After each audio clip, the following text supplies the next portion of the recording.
Hey folks, welcome to another Cocodona info session. I'm Steve Adderholt, your race director. We are 2 months out from Cocodona. We have a really special treat today. We're going to talk with a couple of amazing crusher ladies and talk about pole use, and then we're going to go through and talk about a few updates for the race. Those two crusher ladies that I mentioned are Maggie Cotterell and Eliza Lapierre, and then also Sven's going to join us from Leki. Maggie ran with us in 2021, the hard year. I've always been referring to it as the hard year. She won the race and set the course record that year. Eliza ran with us last year and is joining us again this year. And they're going to talk us through how they use poles in the race to save their legs. Hopefully this is another useful info session where you learn some tips and tricks for your race. And then, as I said, I'm going to cover some details on the race. So let's go ahead and get started. Welcome, everyone. Why don't you introduce yourself? You want to start us off, Maggie? Yeah, my name is Maggie Gutturl, and I'm a trail runner that lives in Durango, Colorado, but I'm originally from the East Coast. Sweet. And Maggie, why don't you pronounce your last name? I know people kind of stumble with that one. Yeah, you can say it after me, okay? It's Gutturl. Gu Guttural. Guttural. Gutero? Guttural. Say it again. Gutturl. You guys, it's all Guttural. perfect. They're all right. You're missing a consonant in there. Awesome. Add some more Okay. vowels, like another letter that's not there. Yeah. Sweet. Well, thanks Um, for you joining know us, that? Maggie. Oh, Yeah, of course. yeah. Okay. Eliza. Yeah, I'm Eliza LaPierre. I live in Vermont. We miss Maggie over on the East Coast. I'm a trail runner and somebody who's just been looking to explore. So excited to be back at Cocodona this year. Yeah, we're excited to have you. And I am Sven Brunso. I live in Sun Valley, Idaho, and I am the director of marketing for Leki, and I also manage the athlete program. So I have the pleasure of working with both Eliza and Maggie. Awesome. I guess another pronunciation that we should go through is Lakey. Tell us why it's pronounced that way, Sven. The Leki that makes up the name are actually the first two letters of Karl Lenhart, who is the founder of Leki, and then Ki, which is the first two letters of Kirchheim, Germany, which is where the company was founded and is headquartered. So I guess it's sort of an acronym, but it's like the body of water, lake. So it's Lakey, but people call it Leki, Leaky. We answer to all of them, but Lakey is the correct pronunciation. Oh, sweet. Okay. Well, tell us, how long has Lakey been around? What's your mission, company culture? Tell us about Lakey. Well, we're celebrating our 75th anniversary. We started in 1948 making aluminum ski poles. Karl Lenhart worked in aircraft manufacturing in Germany and hated the weight and the durability issues with wooden ski poles, so started manufacturing poles out of aluminum. And then in 1978, the company broadened from ski poles into making trekking poles. And Reinhold Messner took some Lakey trekking poles up Mount Everest, some adjustable poles. And so we kind of got into the summer side of the business in 1978. And then about 7 or 8 years ago, we got even more focused on making poles specifically for trail running. And we're the only company out there globally that makes poles that are designed exclusively for trail running.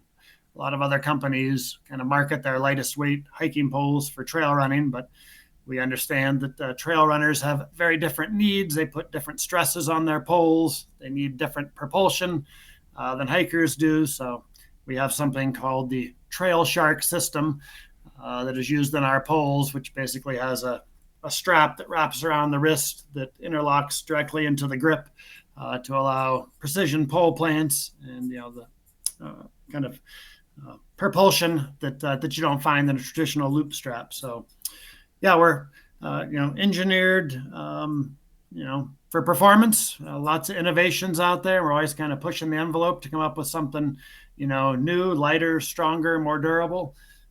So yeah, we're pretty excited about where we are, and obviously having athletes like Maggie and Eliza testing the stuff out on the field gives us a lot of great feedback, and we're kind of poised to continue into the future. Yeah, sweet. Well, it's interesting to know that it's a European manufactured pole. It seems like the Europeans have fully adopted the poles for trail running, and the U.S. side is slower to adopt, but getting there. But let's talk a little bit about why we have the benefits for pole use. Maggie, you're a Leki athlete. What does that mean? Yeah, I typically, well, not typically, always just represent brands that I use, and usually I use them before I'm part of the team, and that was the case with Leki. I remember when I first got into Barkley was where I finally was like, I need to figure out poles because everyone uses them. I mean, it's 70,000 feet of vert. That's more than Hard Rock over double, and then more than Cocodona over 250 miles. So my buddy was like, Leki's the best. You need to use these. And so I got a pair of Leki poles, and I never look back. They're so light. I've held other people's poles, and the light helps, because it's not as much on your arms. I did obviously practice using them a lot, but I'm really proud to be a part of the brand, especially with, I think Sven will talk about later, all their sustainability efforts. So I really appreciate that. And then I moved to Durango, and Sven lived here at the time, and we got connected, and I became part of the team. Cool. Well, you ran with us in 2021, the hard year. I feel like I've beat that one over the head, the hard year, so many times. What's your overall takeaway from running with us in 2021? Yeah, I mean, they're all hard. It's really far, and there's varying conditions. So I think we were the experimental year, maybe. I would easily say that first 50, 100K, especially the first 50K, was probably one of the hardest 50Ks I've ever run. Especially just because that 120-mile stretch was non-stop climbing. It was hot. There was no water. I know they've added like water, kind of to break that up. But yeah, it was brutal. I passed a lot of, oh man, did I get that thing to work? The thumbs up FaceTime thing. It's always happening at inopportune moments. But yeah, I mean, it was awesome to be kind of like the guinea pigs. Obviously, Jamil and his buds had run a lot of the course, in sections, but to be able to get like the first, group that got to run it all together was really, really cool. Sweet. That's great. Yeah, it was. It was I forget what you said, experimental year or test year or something like that. Yeah, it definitely experimental was year. Yeah. Yeah, maybe I'll change my terminology. That's awesome. Okay, cool. Well, Eliza, kind of the same question. What's a standout moment that you remember from last year at Cocodona? Yeah, so when I got my pacer when I picked up a fresh pacer, I should say, at Sedona, I had in my mind that we were going to run through Sedona together during the daylight, because I had sort of based my spreadsheet and my calculations off of what Maggie had done the first year. So in my head, I had envisioned I'm going to pick up my pacer, Jack, who is a longtime friend and trail running partner, and we're going to go explore these beautiful trails together. And, I had run there before, so I had seen it, but he had never seen it. So I'm like, oh my God, like this is going to be magical. And then, I pull up and it's pitch dark, and I'm like, oh my God, like, no, this isn't how like I scripted it. Like, so we're running through Sedona and the Red Rocks, and, I'm like 150, 160 miles in, and, I'm getting tired, but I'm trying to describe to him like how beautiful and magical this place is. All we can see is what our headlamps are, showing us. So it's very little. But as we made our way to, I think it's Schnebley Bridge, and then down to Oak Creek, like the morning light started coming. And so we started to see more and more of the rock. But, we crossed the river and we started hiking up to the plateau. And I remember I turned around and the morning light was just hitting all the towering red rocks behind us. So like I said to Jack, like, you got to turn around. And like, we just had this moment together where we both were like just astonished by, how far we had come and how high we'd climbed in just that short period of time. And, we both just felt like so lucky to be, in this really remote, beautiful place. We didn't have cell phones. We couldn't, or we did have cell phones. We did have cell phones. We had the mandatory gear. We weren't, on our technology. We couldn't hear cars. We couldn't see buildings. It was really just us and nature and our surroundings. And it just made me realize, like, we'd come so far and climbed, so many feet, but like, that was also a metaphor for like how we've like come so far in life together as partners and as friends. So yeah, like having that moment where the sun rose and Sedona was revealed was like definitely one of my most memorable times out there.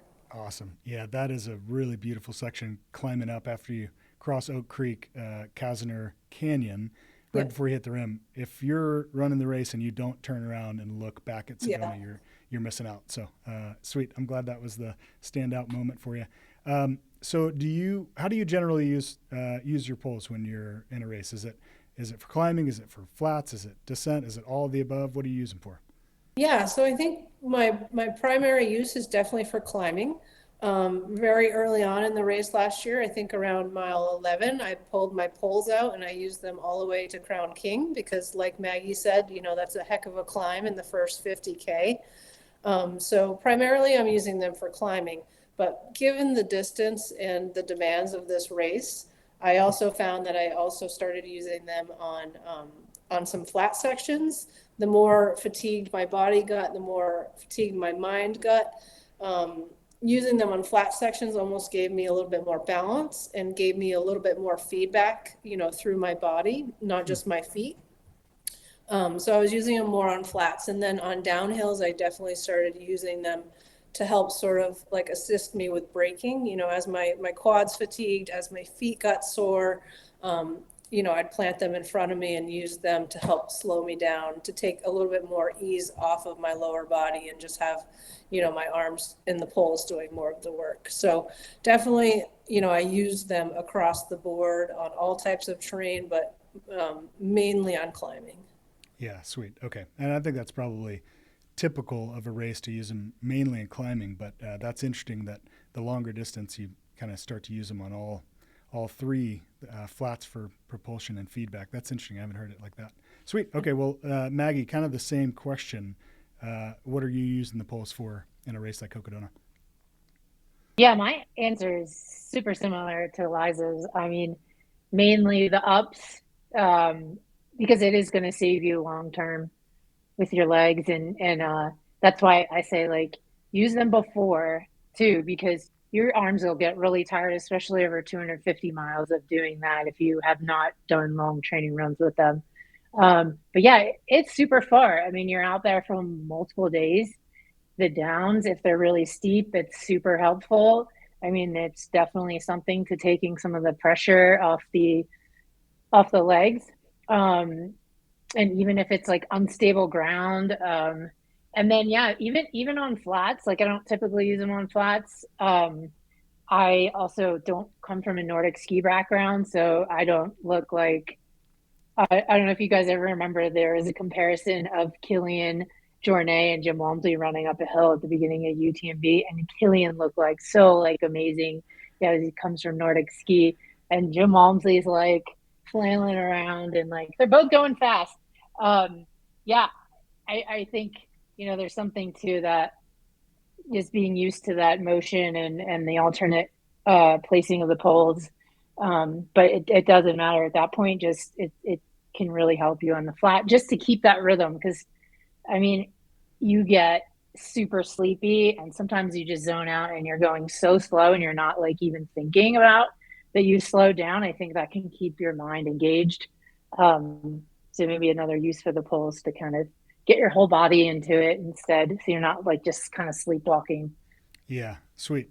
Yeah, it's interesting you were saying that it's good to train in advance. I mean, to learn how to use the poles, but also because it gives your upper body a workout. I mean, that almost translates to, of course, it's helping you take load and work off of your legs because it's putting that a little bit of percentage into your upper body for work. So, yeah, sweet. And using them in advance of the race is key. So, so if you're new to pole use,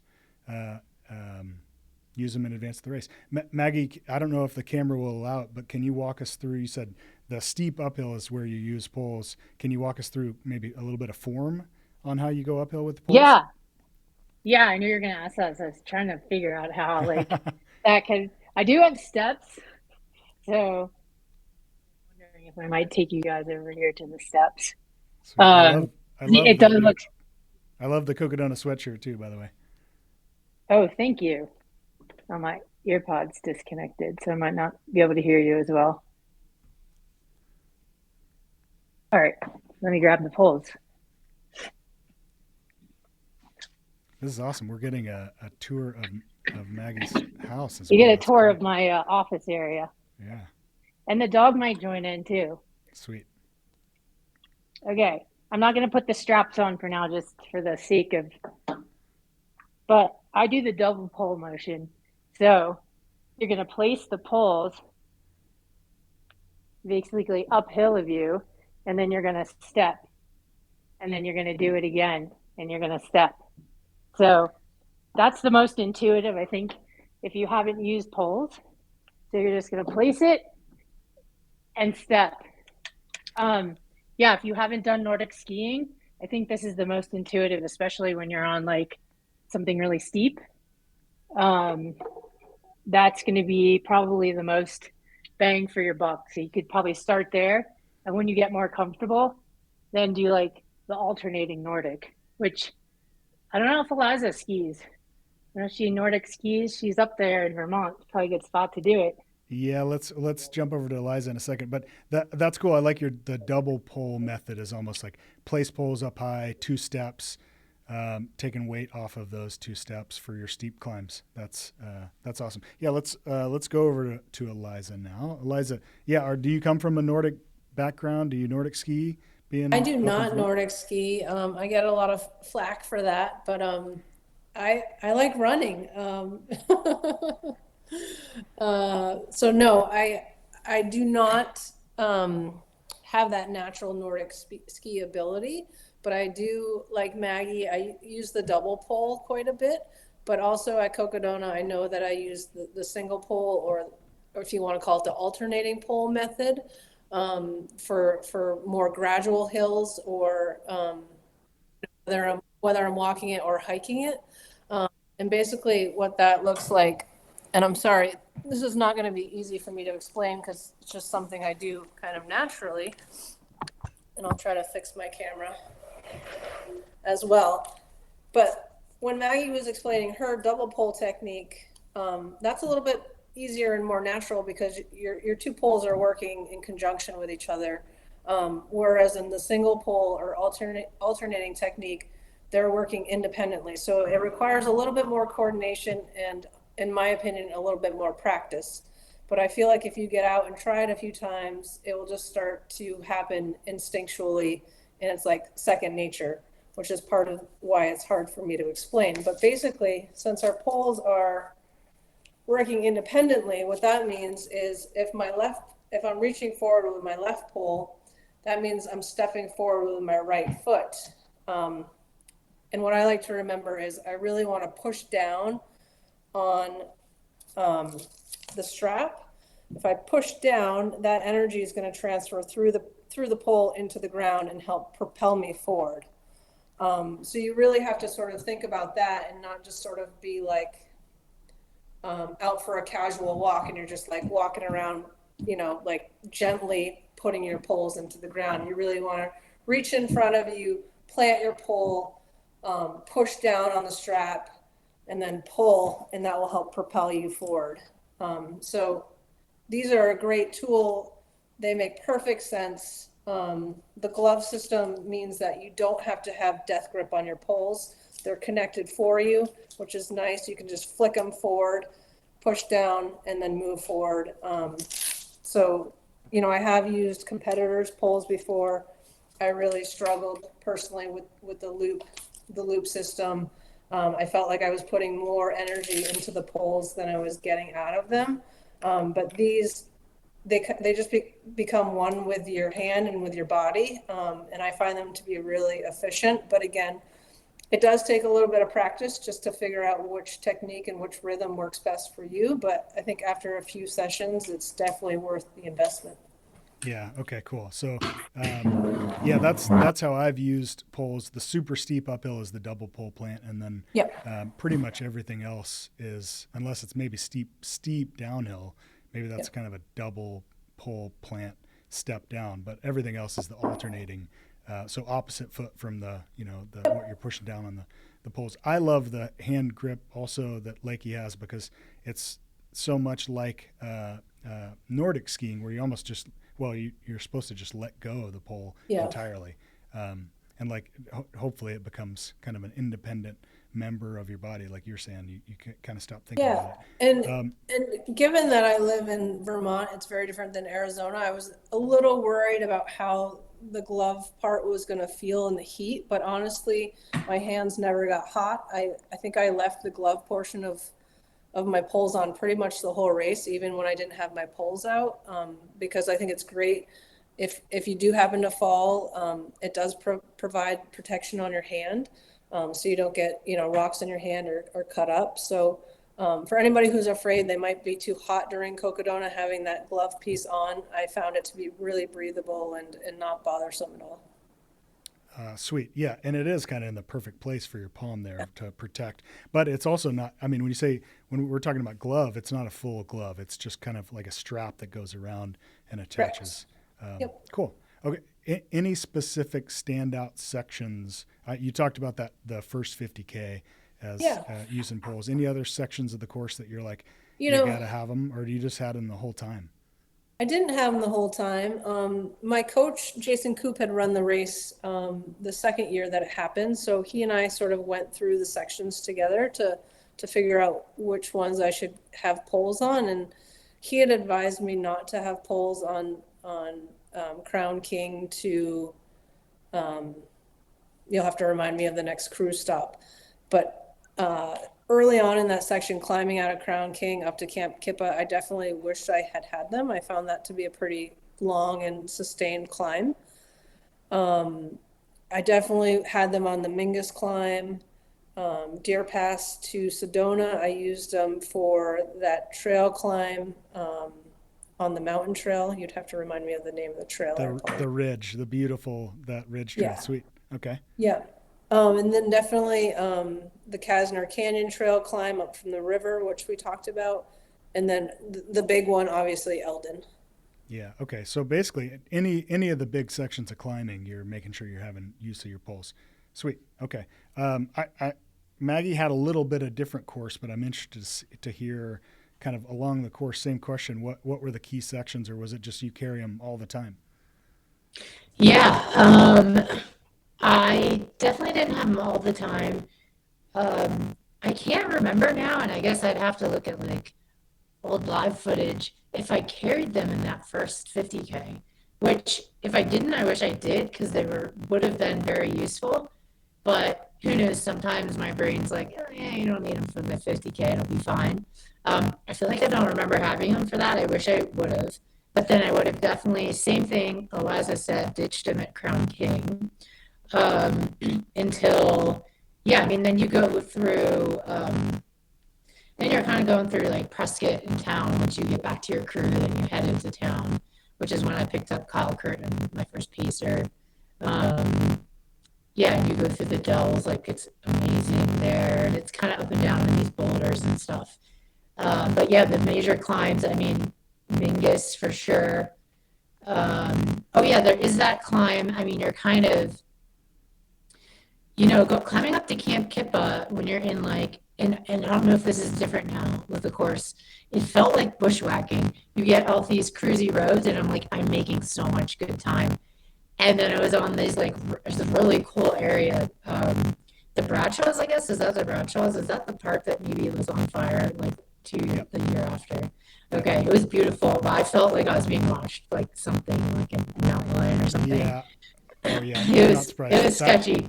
That whole section, the single track after Crown King, that's all pretty much been cut out, and we're on Oh, okay. nice dirt road now. But yeah, you got it the year that it was. That was rough That was because tough. it was up and down these super steep, like I don't know what that was.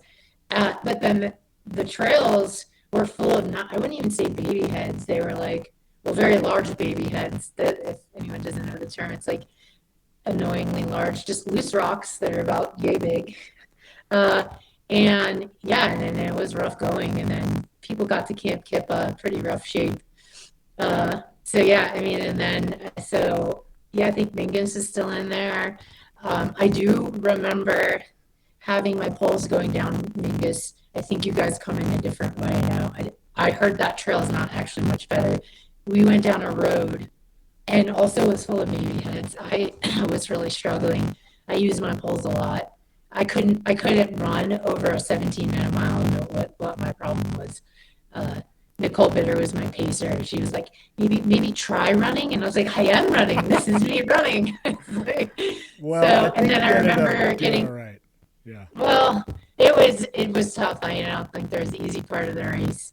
Um, but I remember getting into Jerome, and I kept wanting to use my poles, but I remember like there were all these weird things about Jerome, and like they didn't want you tapping your poles on the ground. So I kept tapping them. I was like, and then I tried to remember to carry him because I did remember going up a steep like road climb just to get to that park. But it's a pretty town. And then the same climbs Eliza mentioned afterwards. I used them, especially the last climb for Eldon. Yeah. Um, yeah, they're useful. I mean, there's no shame in using them on a flat road either. Yeah. Not Cool. for this race. Yeah. Yeah, that's interesting. You brought up the Jerome. So the first year, so when you ran 2021, I was trying to make sure that we kept our permit through Jerome, for the future. And so I was asking runners to like to make it to bring home the point of like how quiet we needed to be. Like, don't even put your poles on the ground and tap your poles on the ground. So that's changed now. We're a little bit lighter, and we do come in a different way for Jerome. So if you're listening, And to add about Jerome, those people were like, the locals are just they were so supportive and friendly. I mean, there was someone on a white horse that showed up and said they'd been following us and on the live stream, and they came out to cheer. It was like the nicest people. the white horse could have been a hallucination, but we'll leave Nicole was with me, and the woman complimented her shoes, so I feel like it happened. I don't know. Okay, cool. Sweet. Well, I've got a question for Eliza now, and Maggie. I don't know if your connection on your earbuds it's a little bit fuzzy. I don't know if that's coming through on the recording. May want to test that out. Eliza, do you, in terms of like being strategic with logistics, like do your poles go in drop bags? Do they go with your crew? Do you just have them attached to your backpack? I've heard people label them with, a name or a ribbon or something so that when you're in an aid station, you can find them easily. Any tips and tricks for Cocodona runners that on logistics? Yeah, so I definitely am like a detail-oriented person. So before every race, I make a spreadsheet that has a breakdown of all the sections between aid stations and crew stops and all of that. So the spreadsheet has everything on it from how long I think each section is going to take me to how many calories I should be carrying to what gear I might want at my next crew stop. So my crew knew before I got to them whether or not they should be handing me poles or if I should be continuing on with the poles that I have. So it was all dialed. And these are all decisions that had been made beforehand when I was, in a state of mind that was rational. So if on my spreadsheet it said poles, there was no room for discussion. I was to take my poles because I wrote the plan when I was thinking clearly and not sleep deprived and calorie deficit. So when I'm running and I'm not using my poles, I have a quiver on the back of my hydration pack. So it just kind of slings over the back of the pack. You don't even have to take your pack off. You can just reach over your shoulder, grab your poles out, and then start using them. And vice versa, when I come to a flat section or a downhill, I collapse my poles, I put them in the quiver, and off I go. So it's super simple. So I would say a majority of people at Cocodona are using a quiver or a waist belt to store their poles when they're not using them. So a waist belt basically just has two elastic straps where you feed your pole through them, and then they kind of ride on your lower back. But both methods are super accessible.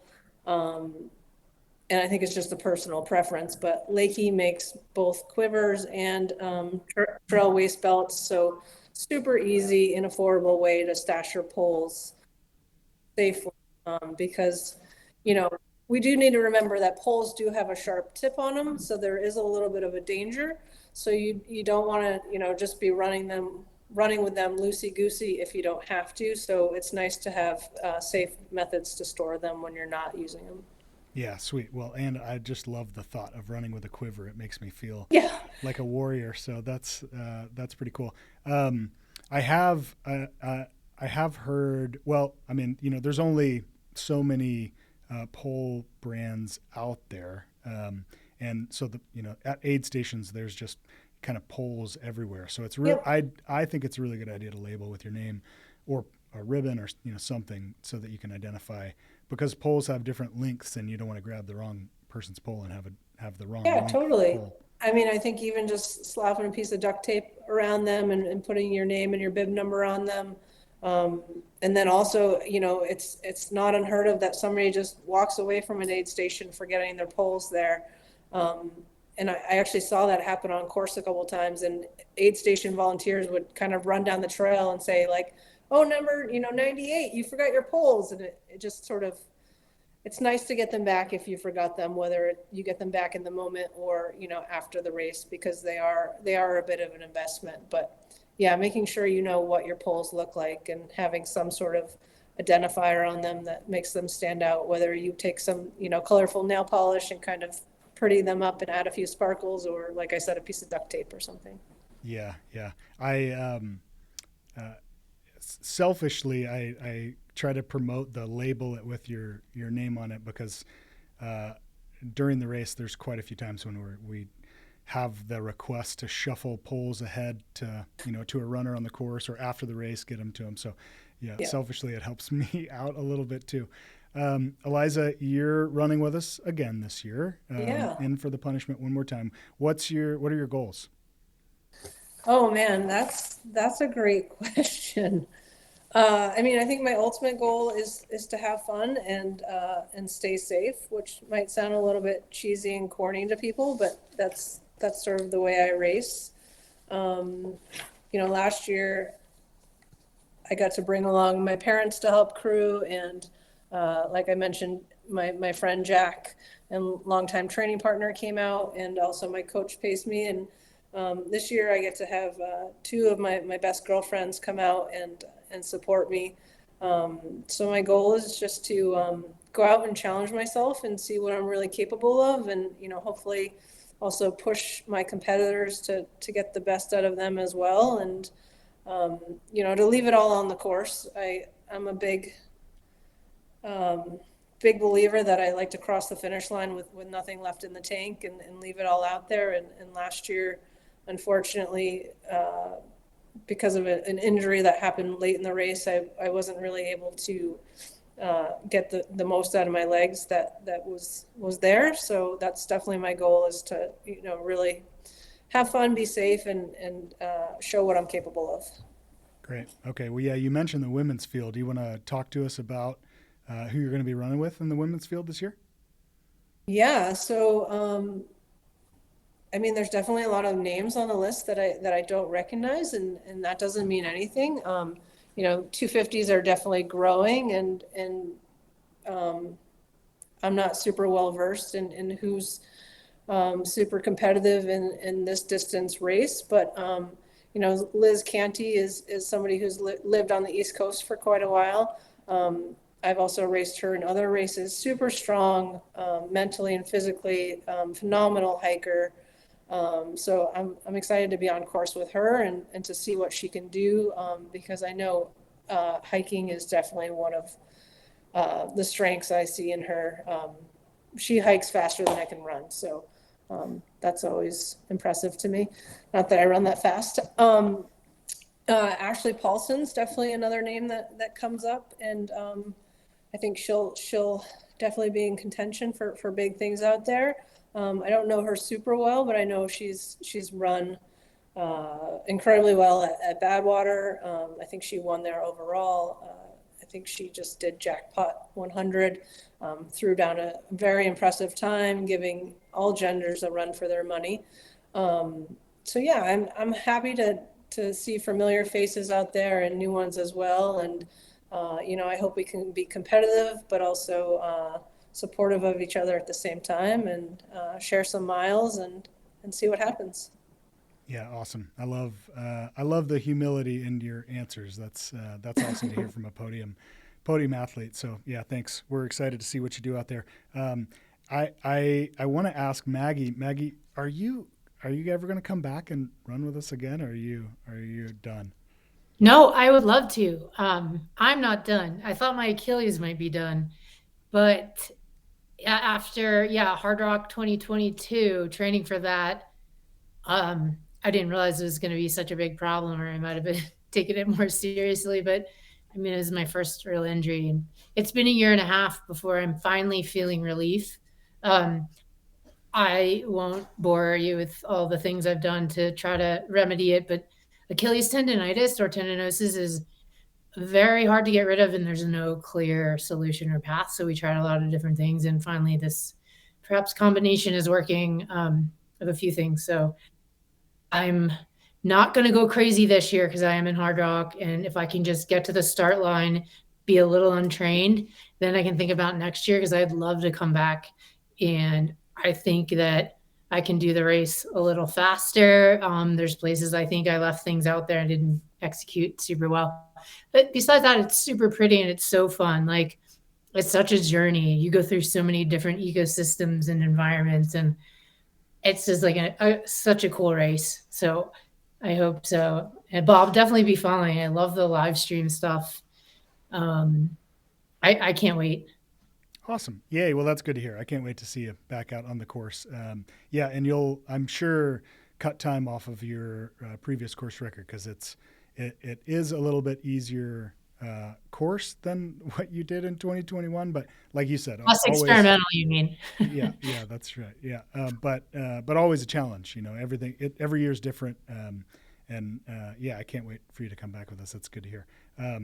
Sven, we've had you on hold for a long time, but one thing that I want to talk to you about with Leki is you guys pushing the sustainability envelope, something that's dear to my heart. Tell us about those measures that Leki has enacted.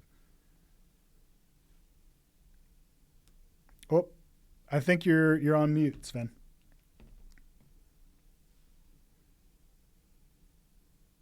There you go. Oh, actually, no, I don't. Here, hold on one second, Sven. I had you.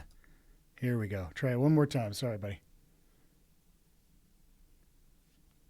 Can you hear me now? Yeah, there we go. Okay, we got you. Awesome. All right. Sustainability. And being good stewards of the land is super important to Leki. Our factory is in Takov in the Czech Republic. And we're very, very early adopters of doing things the right way. We probably more than a decade ago put solar panels on top of the factory, and we actually generate more electricity than we use in the course of a year. So we put energy back on the grid, and through the manufacturing process, we create heat, and so the heat is moved around the building through tubes to heat the factory. So instead of just blowing hot air out into the environment in the winter months, we put it back into the building. And then everything we do, we have almost no waste. When we paint the poles, for example, we charge the paint with the positive ions, and the poles with negative ions. And so when the paint goes into the air, it's attracted right onto the pole. So there's no waste. And then even now on the trekking side of things, we're actually right across the street from the factory. We're growing hemp. And we just this year, coming out in 2024, have a pole that is 100% made of hemp. So it'll be the first ever, I don't want to say disposable pole because we hope no one ever gets rid of them, but a pole made, completely from natural ingredients.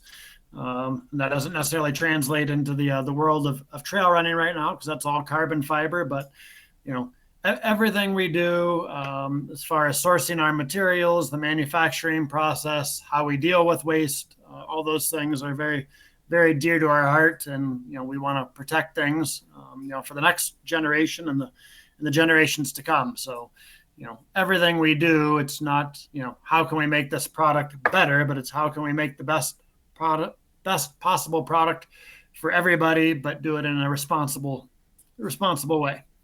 So that's exploring things like wind power moving forward. And like I said, we're big into the solar piece. But yeah, unlike some of the competition, we do make our products. Almost everything we make is manufactured in Europe. And there is a cost associated with doing that. We definitely incur more expense using labor in Europe, but that's very important to us to keep. The company was founded in the Alps, and so we want to keep our business in the Alps and manufacture there. And business in Europe in general is very strict when it comes to being responsible with the environment. So we're happy to do our part and be leading the industry and doing even more. Awesome. Yeah, that's really good to hear. I mean, not only socially responsible, sustainably, environmentally responsible. You're great to work with. So good people to work with, great athletes, and the best poles on the market. So it's awesome to work with Leki. So I want to say thank you to everybody. Thanks for joining. Can't wait to talk to you next time. Sven, Maggie, I can't wait. Hopefully next year or the following year, see you on the course. And Eliza, we can't wait to see what you do out there this year. And thanks for joining us, y'all. Thanks for having us. Yeah. Okay. Good luck, Eliza. Take care. Thanks, guys. All right. Sweet. Well, hopefully that was really good info for you. I even learned some tips and tricks. Hopefully you did as well. If pole use is not something that you do on a 200-mile race, it's definitely something to try to keep your legs fresh. Fresher, I should say, is a good goal, and poles is a great way to help you do that. Leki has provided us with 10 sets of poles for a random drawing for everyone who donates to the 2025 scholarship pool. This year we were able to provide 4 athletes with a free entry to Cocodona. And these are athletes that couldn't otherwise afford it, but are definitely deserving to be out on the field. You'll get one draw for that drawing for every $25 increment that you donate to the scholarship pool. Information on how to donate can be found in the runner guide, and also you can just go straight to Ultra Sign Up and look on the shop tab, and you can donate through that. I'll also have a couple of social media posts coming out and an email. We're going to try to do everything we can to grow that scholarship pool, and thanks Leki for helping us do that.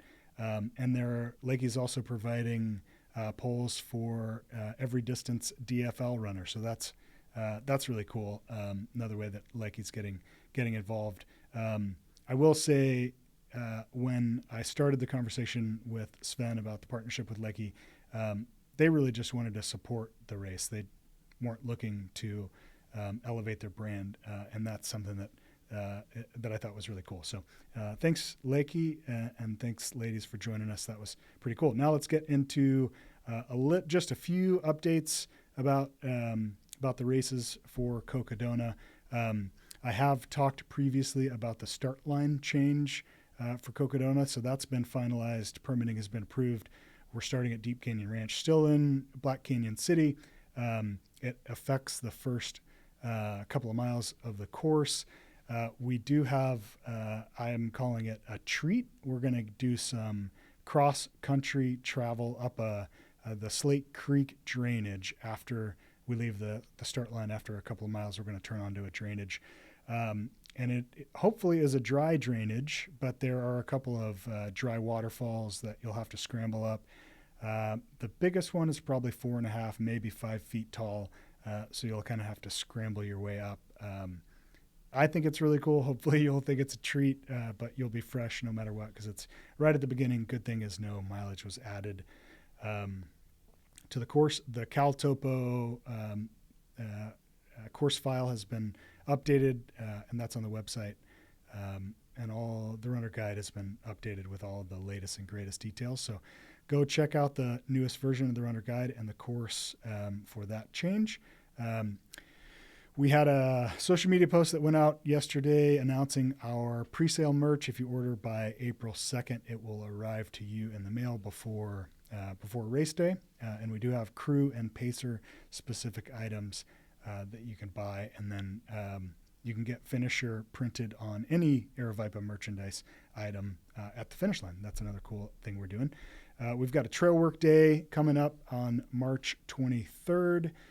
Followed by, if you stick around and camp with us, the night of March 23rd, and we're going to do a run on the course the next day on Sunday, March 24th. Information on that will be coming out via social media and an email on how you can sign up for that trail work day. That's going to be in Sedona in Oak Creek Canyon. We do have plenty of staff roles that are still available. I am looking for any body work professional, so massage, PT, any body work modality. If you're a trail runner and you aren't running the race with us but want to come out and help these runners get to the finish line, shoot me an email at steve@aravaiparunning.com and we'll get you on the course. We've got some massage locations that we're going to be providing for runners, and you can also transfer race credits for volunteering as a bodywork professional to any runner that you're friends with. So that's if you know somebody, sign them up so you can get the race credits. And then also our volunteer shifts are open for Cocodona. We're 40% filled, so have to fill quite a few volunteer shifts yet to go. And that's all I have for you today. Thank you so much for joining in. We are 2 months out. Can't wait to see you, and happy running, everybody.